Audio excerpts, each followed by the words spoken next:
Hey y'all, so I'm in the middle of my day.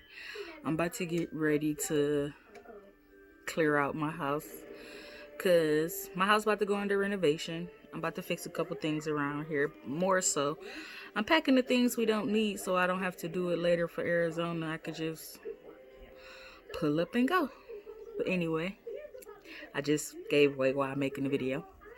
So I've been planning to move to Arizona for like the last few months. I've been saving to move to Arizona. And in the process of me leaving, I'm opening up more about my past and like really what damaged me. And I've been talking more so lately. I've been talking about it more lately. Let me clear that up. About my kid's father being a gay man. And it brings trauma because of my love life with him and how we were and how happy I thought we were at one point. And I don't feel like my sex life with him counts because he chose to be with a man now. And yeah, I'm emotionally scarred. My trust is messed up, and I'm thinking if I would have never went through what I went through this year and came up with the decision to leave, I probably wouldn't have actually opened up about it. I talk about it, but I never talked about my feelings about it. But this is why I came recently. I want to say yesterday. It was yesterday. I spoke about being in the group about DL Brothers and what they had going on in the group. And because I was added to the group, I know I was added to tell my story, but I can't bring myself to put him in the DL group because I've personally been through that where somebody posted in a private group about me being a hoe and being promiscuous and tricking, and that just wasn't me. And I just was like, for a person to do that, they had to reach their all-time low. So I feel like me putting him in that group and exposing him as a down low brother, it's the same thing as the person who put me in the group, which I ultimately believe it was either him or my best friend's girlfriend. But I don't even care no more who put me in the group. They said what they said about me.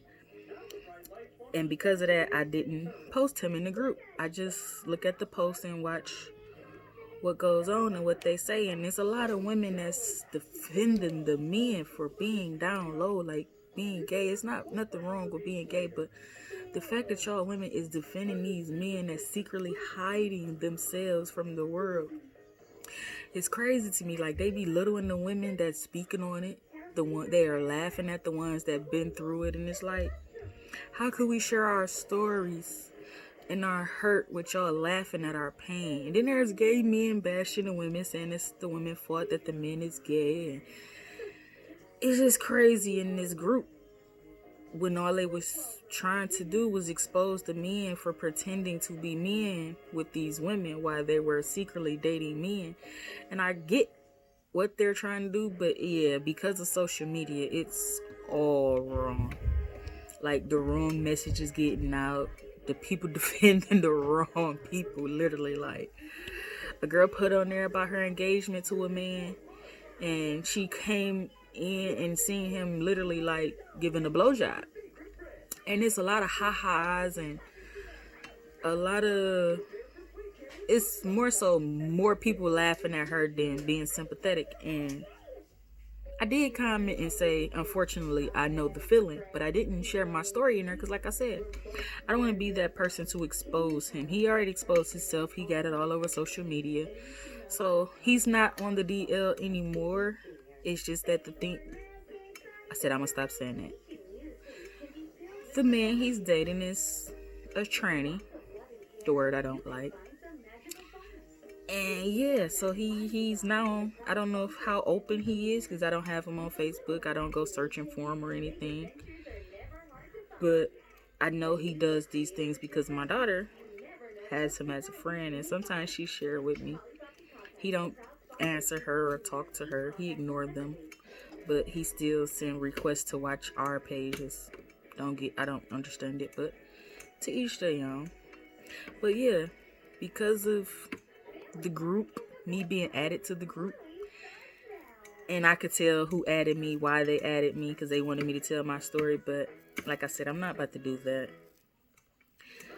It just got me thinking of a lot of stuff. Like, I used to cry privately to myself about that because it's a hurtful feeling. But now, instead of crying, I laugh. I use it as a joke. I joke around about it a lot, and it may offend some, and I apologize for that. But from my personal experiences and me not wanting to cry about it no more, I laugh. And I know some in the way that I do it is in an ignorant way, but that's to keep me out of my own personal feelings. Like I said, I don't mean no harm to nobody else, and I don't mean to offend nobody else. It's just really me laughing at my past. Like, I posted a picture where it's a guy texting another guy to pull up, his baby mama left, and the other guy telling him, like, no, because we almost got caught last time. That really happened in my world.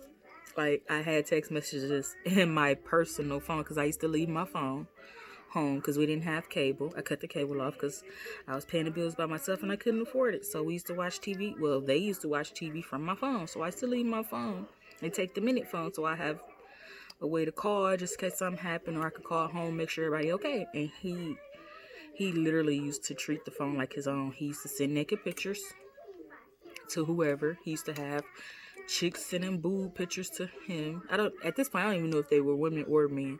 It could have been a trainee, but they never showed a face. They only showed boobs. I had boobs in my phone. I ultimately ran across the text message that said that. Like, it was like, she don't come home until 5:30. Come chill with me. And the person on the other end was like, no, ain't you watching your kids? And he texts back like, yeah, you just be my friend. He sent my address to whoever it was, which now I know who it was, but then I didn't know who it was. And it just was like me going off on him, like, so you gonna text these bitches from my phone, knowing that it's my phone and you only borrowing my phone? And he never responded. So then I was mad, like, I'm getting tired of him and these bitches. But then once I seen the number and I start calling the number and the number start calling back, pretending that it wasn't trying to call my number, I picked up on that it was his dude friend, which was ultimately the one that knocked on my door to tell me that his boyfriend lived in my house. I'll never get over that, okay? And like I said, I laugh because I refuse to cry over that shit again. I refuse to hurt over it. It still hurt. I'm not going to say it don't, but I refuse to let it get the best of me. So I'm going to laugh every time I get a chance to keep from seeing the negative side of it. I'm going to use my humor to get past my pain. That's what I'll say. And yeah, I've been opening up a lot about my past, and it hasn't been pretty, but it must be told because, as y'all know, these are my journals to myself that I decide to share. Because I know people watching.